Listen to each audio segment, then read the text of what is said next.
tous et bienvenue dans mes petits papiers. Je suis Judith, je suis démonstratrice Stampin' Up dans le nord de la France et le projet que je vous propose de réaliser aujourd'hui, c'est cette boîte. Je vous explique un peu son histoire. En fait, c'est une boîte qui peut contenir un rouleau de ruban. En fait, c'est un cadeau que j'envoie à mes bonnes clientes. Celle-ci, c'est pour une cliente qui m'a passé une grosse commande et donc je lui offre un rouleau de ruban. J'aime bien envoyer des petits cadeaux aux personnes qui m'ont passé des commandes. J'ai pris un peu de retard dernièrement, donc je le rattrape. Celui-ci va partir à la poste et c'est pour ça que j'ai voulu faire une boîte qui n'aurait pas des angles tranchés parce que j'avais peur qu'elle soit écrasée dans le transport.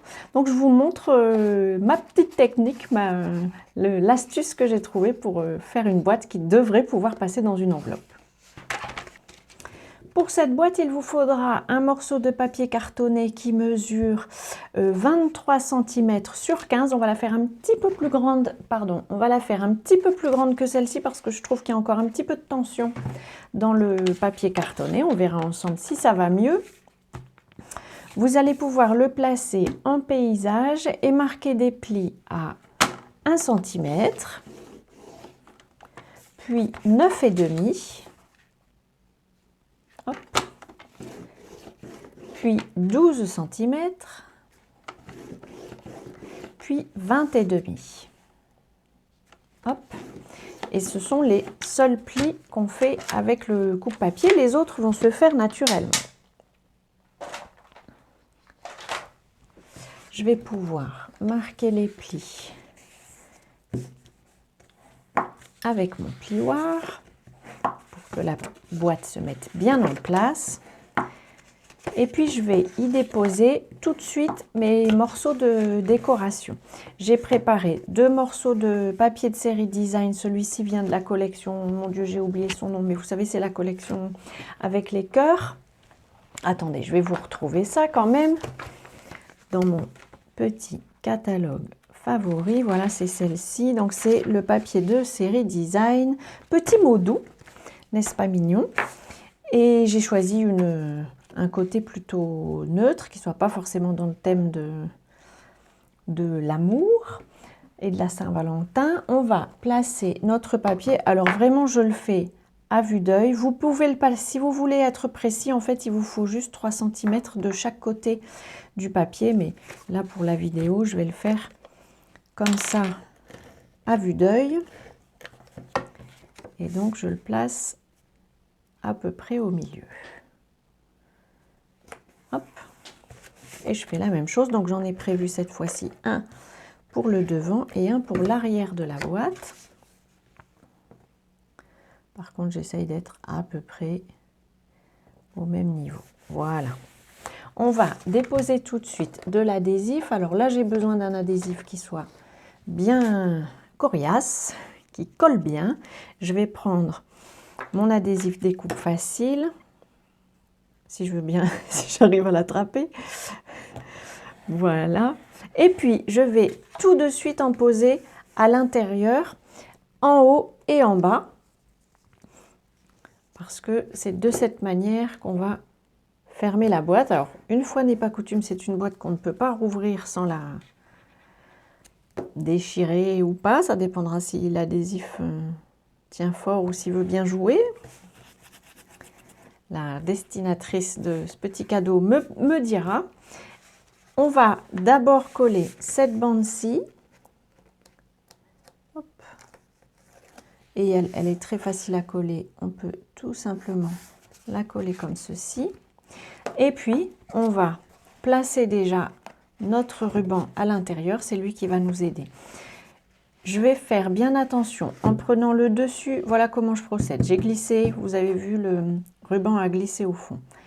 Je vais appuyer avec mes index au milieu des 2 côtés ici. Et puis, je vais, comme ceci, pousser la boîte à prendre la bonne forme. Vous pouvez, si vous préférez, marquer des plis. Je vais vous donner les mesures. Il faudra à ce moment-là marquer un pli sur le haut et sur le bas, mais pas forcément sur toute la hauteur. Et vous les marquez à 1,25 cm et à 10,75. Personnellement, j'ai choisi de procéder de cette manière-ci. Alors, puisque j'ai commencé à marquer ce côté-ci, je vais enlever ma petite bande de protection de l'adhésif pour pouvoir coller la boîte bien fermée. J'y reglisse mon ruban cadeau et je refais la même chose de l'autre côté en appuyant bien au milieu, en poussant le papier à prendre la forme et puis je continue à descendre puisque effectivement avec le centimètre qu'on vient de rajouter, on a une boîte qui est un petit peu plus à l'aise et ça me fait plaisir. On va pouvoir de la même manière décoller la protection de l'adhésif découpe facile. Hop, voilà. Si vous avez envie, vous pouvez mettre un petit point de colle de chaque côté ici pour que votre boîte se ferme bien. Personnellement, cette forme-ci me va bien, donc je le laisse comme ça. On va lui faire, comme sur le prototype, un petit souhait quand même pour que le destinataire sache pourquoi on lui envoie ça. Et donc, j'ai pris un tampon encreur rouge. J'ai pris des souhaits qui viennent du set de tampons Merci Fignolet. C'est pas un récent, ça fait un petit moment qu'il est au catalogue, mais je le trouve parfait pour ce genre de projet. Je vais tamponner ça sur une bande de papier toute fine. J'essaye de le tamponner droit. Parfait. Je vais le couper tout droit. Sur celui-ci, j'en avais fait un petit chevron à la perforatrice. Là, je vais le couper droit, juste pour ne pas vous ennuyer avec des petits détails. Hop.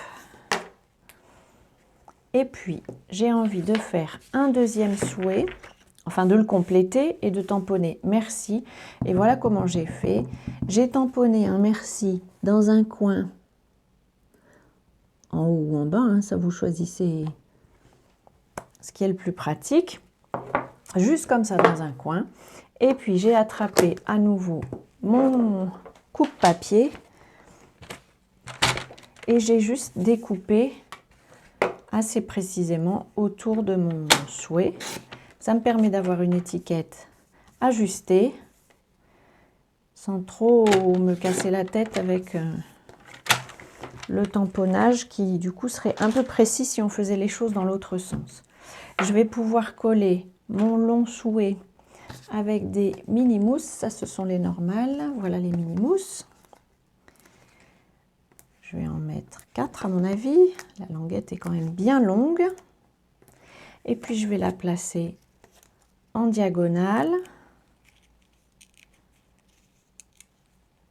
Hop. Comme ceci, parce que le souhait est très long. Alors vous pouvez le placer tout droit, hein, mais ça fera un souhait qui dépasse. C'est un choix. Moi, j'avais envie de jouer un petit peu avec le sens de mes messages. Et puis j'ai le deuxième, merci, qui va pouvoir venir ici. Là, je vais mettre de mousse normale. Voilà. Je vais peut-être coller un peu bas. Hop. Voilà. Et je vais maintenant pouvoir coller merci. Hop, tout droit sur la boîte. Voilà, le projet terminé. J'espère que ça passera bien dans la poste. Si j'ai des nouvelles des destinataires, et d'ailleurs s'ils voient cette vidéo, je serais ravie de savoir si c'est bien arrivé jusqu'à eux avec une boîte pas trop écrasée. En tout cas, voilà, je vous souhaite, j'espère que cette boîte vous a inspiré. Je vous souhaite de passer de belles journées créatives avant notre prochaine rencontre. Et en tout cas, d'ici là, je vous embrasse.